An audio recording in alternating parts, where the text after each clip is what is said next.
who's also watching these developments very closely in the Senate courts, author of a brand new book, Team of Teams. And you're a great patriot, General, but you say this is bigger than any party, right? You say this is about what?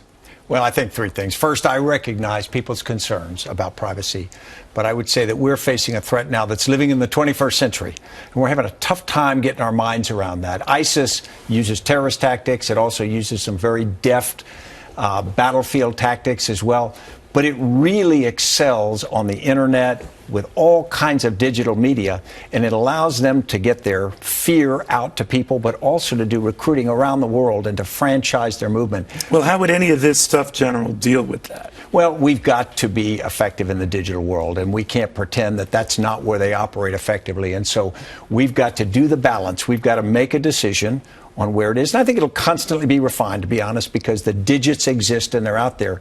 But we are going to have to admit that we've got to compete effectively in the digital world, and I think we're a little bit behind on that. You know, General Petraeus was telling me on my Fox Business show that every hour and day we wait is an hour and day that we are vulnerable. Do you agree with that? Is it that bad?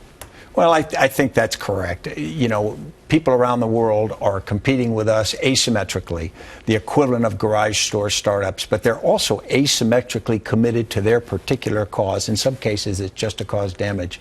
So I think our ability to protect ourselves in the world of cyber, the things that our economy depends upon now and our society does, but also to protect ourselves in the minds of the world, getting our message across and competing are going to be more and more important every day. Let me ask you, and I asked General Petraeus this idea of how far do you go to protect people? Do you draw the line, General, at 120 million Americans' phone records being collected? Yeah, it's a very technical question. In my experience with it, I never saw abuse of it, and I saw great use in the areas where I was involved. Because the Rand Pauls and the likes, as you know, say, hasn't stopped a single incident, you say? Well, I respect their concerns. My experience would draw a different conclusion. I would also say that Americans are already giving up much of their privacy to commercial sales elements, to cameras out around the street. I mean, more and more we can figure out where a person is, the police or authorities or phone companies, pretty easily. That's a new reality we have to deal with. Buy something online and suddenly you're bombarded with sales.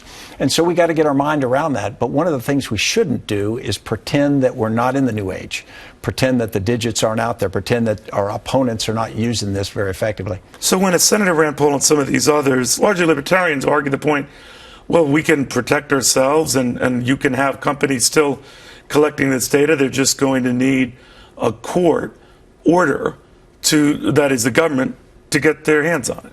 What's wrong with that? In some cases, I think that's fine. In fact, we have used court orders to get this data for as long as I was involved in it. So I think the controls were very effective in my experience. I think this is to be a constantly refining balance. If we try to write a law that's good for the next 15 years, I think we'll be very disappointed, because technology will jump ahead of that very rapidly. So what we've got to do is have an ongoing discussion inside the United States, how much of our privacy we're willing to give up for how much security we think we need. I was down at the site of the World Trade Towers just a week or so ago, and it's a good reminder that many of the things that were put in place right after 9/11 weren't put in place by crazy people trying to take away rights. They were a reaction. Do they need to be adjusted? Constantly. When you say adjusted, then would that include adjusting the size and scope, the mega data portion of this that gets so unruly where, like I say, you connect tens of millions of Americans' phone records? Yeah, the reality is the phone records exist. By definition, they exist. So the question is, who's going to have them and what access there is to them? So I think you're going to have to keep adjusting that. I think it's time for a good look at it so people are comfortable. But we've really got to educate the American people what this is about. People are not listening to their phone calls right now. They're not reading their emails right now unless they've had a court order. So I think we just have to have an informed conversation about it.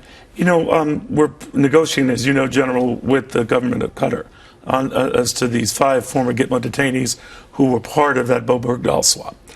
And I talked to General Petraeus about it. It still stands by that arrangement, that deal, if you will. This is from General Petraeus earlier. this will work out. They Do you ever recognize. regret that swap in retrospect, knowing what you know? I think it was a very, very tough and a very, very close call. You think it was worth it? Well, I think we have to get American service members back. I won't judge whether that particular swap was a good plan. I think we navigate from where we are now. I think it's very likely that But knowing what you do know now, General, about Bob Bergdahl, that he could have been a turncoat or a traitor, would you have yourself been as aggressive on such a deal? Well, we thought that he had walked away from his base. I was in command when it happened. Right. But we didn't know his mental state. He was a young man, and so the effort to get him back, I think, is keeping faith with that soldier and with every soldier. Never leave a man behind. Exactly. Right? How would you police the whereabouts of these 5? If Qatar says, all right, we'll watch them another 6 months and all, do you trust them? Can they do that? Well, Will almost they? by definition, I trust the Qataris, but I don't trust the 5, and I don't think we could expect that they wouldn't go back. If we had an American... Wouldn't go back into battle. Of course. If we had an American who was captured for 5 years and he came back to us, we wouldn't expect him to suddenly be siding with the enemy. So I think we've got to expect that. But 5 people aren't going to change the calculus or balance of the fight there. It could be a bit of a morale victory for the Taliban. They could use this for propaganda, but I wouldn't overplay that. I think we are where we are, we move forward, and if they go back into the fight, they become part of the combatants again. Do you fear that the other 100 or so remaining, if we're not going to be very good, or it's impossible to keep track of these 5, depending on what happens in the next few days, weeks or months of litigation, that it's dangerous to let the remaining 100 or so out? Well, it's certainly dangerous to let many of them out. But on the other hand, we've got a very difficult situation here. We don't have a good solution for how we're going to handle any of these detainees post 9/11. It's been a political issue to have Guantanamo Bay. We couldn't get political support to bring it to the United States, to bring the detainees here. Releasing them to home countries, in many cases, were problematic.